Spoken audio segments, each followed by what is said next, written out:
Welcome friends to another r/MaliciousCompliance video. Today we've got a great story of sticking it to a boss who thinks it's funny to joke about firing you. But first, a story from Michael Shing, Served. A number of years ago, I was a server at a local tavern and was walking up to the doorframe of my shift. I noticed someone behind me and politely held the door. It was the newish server, and she proceeded to yell lecture at me about how I should not treat her differently and hold the door just because she's a woman, etc. I was pretty taken aback because I was taught to hold the door for anyone behind me regardless, because it's polite. We were both working the patio section together that day. About 5 hours of tension after the confrontation and getting our butts kicked. Line out the door, wait, kitchen backed up, everything. End of shift hits and it's time to clean up. We had this huge heavy cooler we would fill with ice and carry out every shift for condiments. Rule was, one person carried it out, the other would carry it back.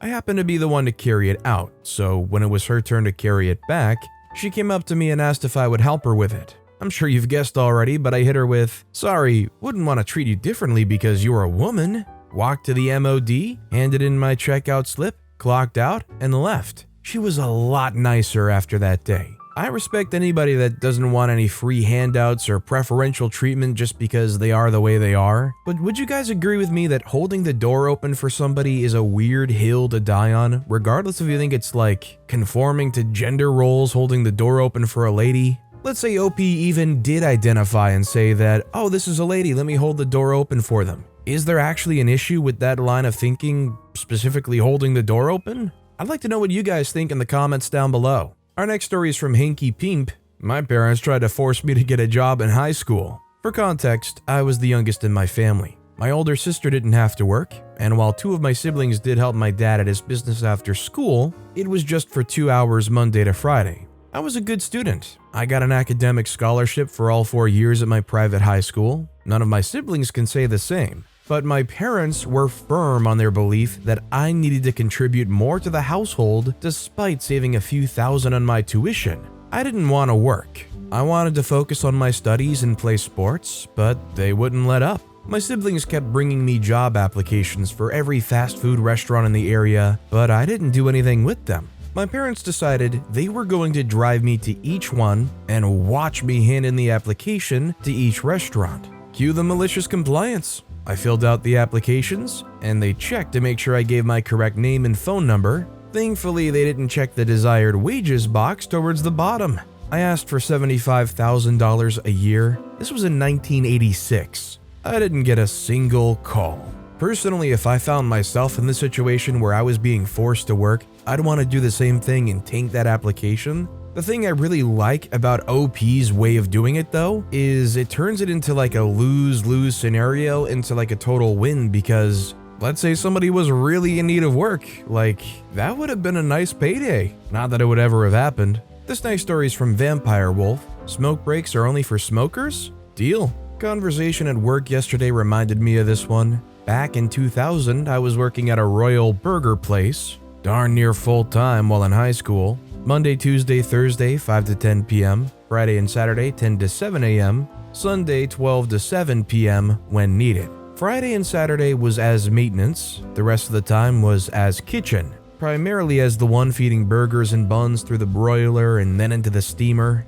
I had moved into the maintenance split about 4 to 5 months in, which caused issues getting my reviews at 6 and 12 months, but that's another rant. One of 3 maintenance people for 5 locations. The standard practice around there was that as supper rush was starting, we'd lose 4 people that went out back to smoke, including the shift manager, and leave 3 of us scrambling for 15 minutes. I complained and was told that there's a smoke break allowed every hour. Nothing says it has to be a fixed time. First off, I just went out with the smokers for 5 minutes and was told by the same shift manager that it was only for smokers and not just a general break. Fine by me. Malicious compliance time. The next shift with her, I walked out with them as supper rush was starting and lit one up. All of a sudden, she's screaming at me to get back in and get burgers in the broiler. Sorry, but I get a smoke break every hour, and they can be any time in that hour like you told me. Or were we all going back in? All of a sudden, we have a new rule posted in the break room and on that back door. Only 2 smokers outside at any given time and not between 5 to 7 p.m.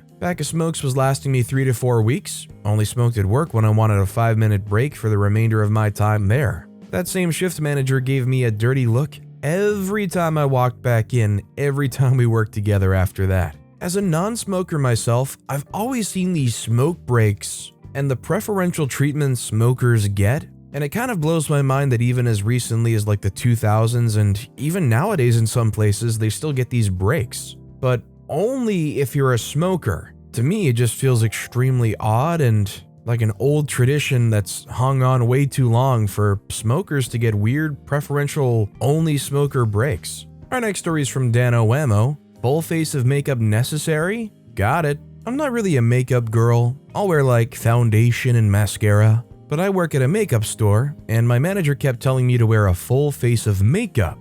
So I did a full face with at least 5 different products by request. Caked on foundation and didn't blend it. Drew on Sharpie brows, smudged eyeliner, blue eyeshadow, terribly overdrawn lips, and of course, glued on eyelashes crooked. Came in, and my manager had a problem, but I told her I was wearing 5 products and did my best. She hasn't commented on my foundation plus mascara look ever since. Now, I'm the furthest person from knowing anything about makeup, but isn't the goal to accentuate your features or cover up a few blemishes if you have them? I guess it's not a universal thing, but most of the time, doesn't it defeat the point if you're wearing enough makeup to the point where you're like literally identifying that you're wearing a full face of makeup? I understand when people make awesome creative styles and they really stand out and it's pretty blatant, but does seeing somebody with identifiably caked on multiple layers of makeup actually influence the customer seeing them to buy makeup?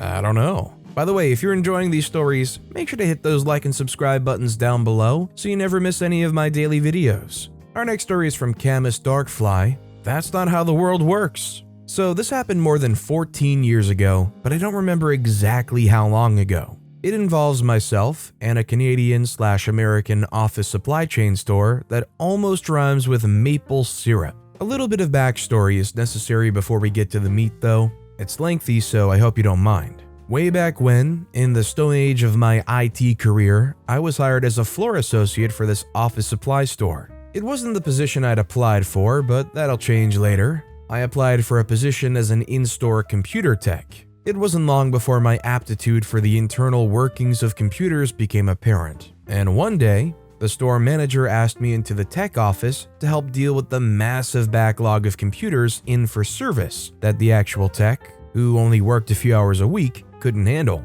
I went through these tickets in relatively short order, turning the machines around and clearing the bench, so to speak. At this point, the store decided to make me the full-time tech.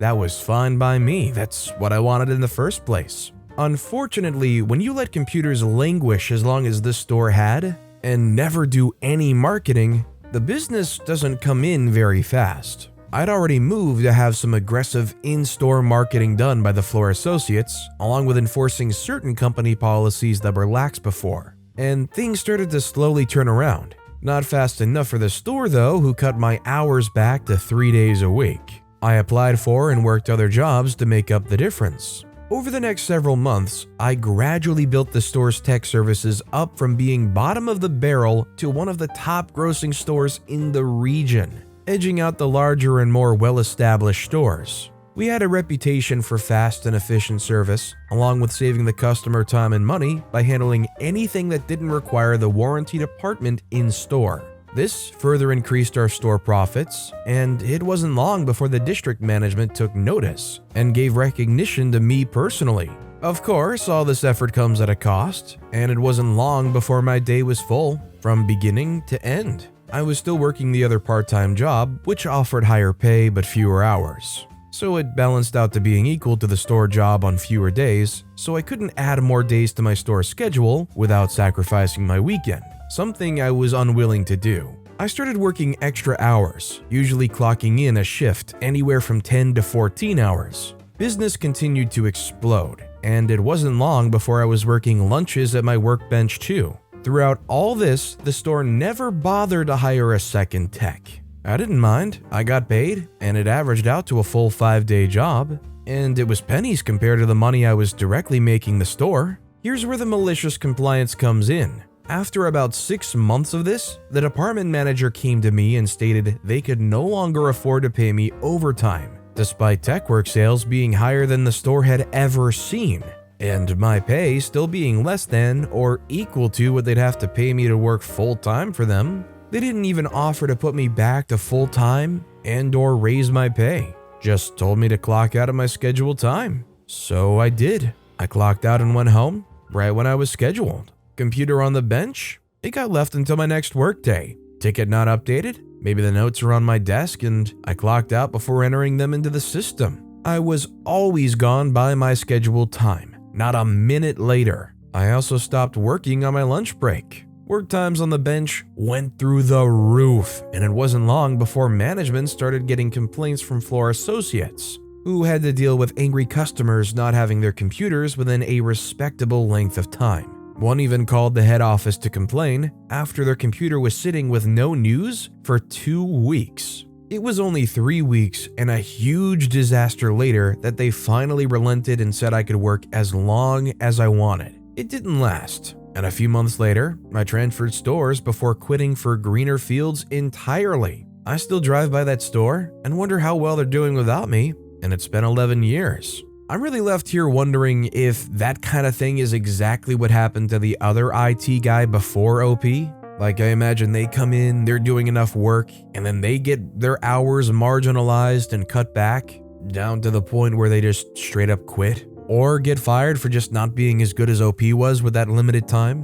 One thing's for certain, as backwards as this whole operation seems, they're still open 11 years later. And our final story of the day is from Duardo225. Manager told me I was fired as a joke, so I quit. I worked for a car dealership as a lot porter. I had gotten into an accident that totaled my car right as I was purchasing a house, which led to a predicament because you don't want to buy a new car while buying a house. Shortly after buying the house, I found a different job in a field I love. So I put in my 2 weeks notice, and then I went and bought from a different dealership because my wife wanted a specific car that my dealership did not sell. I also knew how slimy the one I worked for was. A few days after the purchase of both house and car, one of the sales managers asked me if I was ready to buy a car from him. I didn't disclose the fact to anyone that I bought from a different dealer. I informed him that I'd already bought one, so he looks at me in the most serious face and asks if I wanted to pack my things.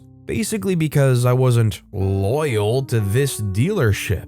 Knowing I already had a better job that was able to start me immediately, I said sure and turned and walked away to pack my things. He then realized I wasn't going to put up a fight, so he immediately started laughing and told me he was joking and how they would never fire anyone for going somewhere else. But I already knew a few people that had gotten fired for that exact reason. I told him I don't appreciate being fired as a joke because first, I do have a 1.5-year-old, and if I didn't have a job lined up, he could have seriously hurt me financially. But I ended up leaving feeling relieved because this was not a good job. The funny thing is, he called me about 30 to 45 minutes after I left because I'd left keys to multiple brand new trucks in my desk that had to have the plastic removed and get parked. Turns out since he fired me, they made him take care of the stuff. I'm now fully enjoying my new job with the best bosses I've ever had. I know I probably took it too far, but I don't regret it. There was a good few sales managers that really cared, and I don't want to throw them under the bus, but the job got too tiring because of the bad ones. I think I speak for most people when I say nobody's really judging OP for quitting a place that didn't respect them at all. I know if I worked at a place like this and there was like a pressure placed on me to make a big time purchase only with their store, and if you went anywhere else, you're dirt to them, I definitely wouldn't be particularly feeling the "we're all family here" vibe from that dealership. I guess also not to mention that dealerships aren't exactly considered the most holiest of places. Bottom line, I think if you experience a situation like that, how could you ever go back to that? How would you possibly mend a relationship like that where they basically try to fire you on the spot and then go, haha, no, I'm just kidding? I'd say screw this place and screw you. But with that being said, that's all the time we have for today. Now, if you want to hear another malicious compliance story that was crazier than any of the ones in this video, click on that left video. Or if you missed my latest video, click on the right. But with that said, I'll see you all next time with some more stories.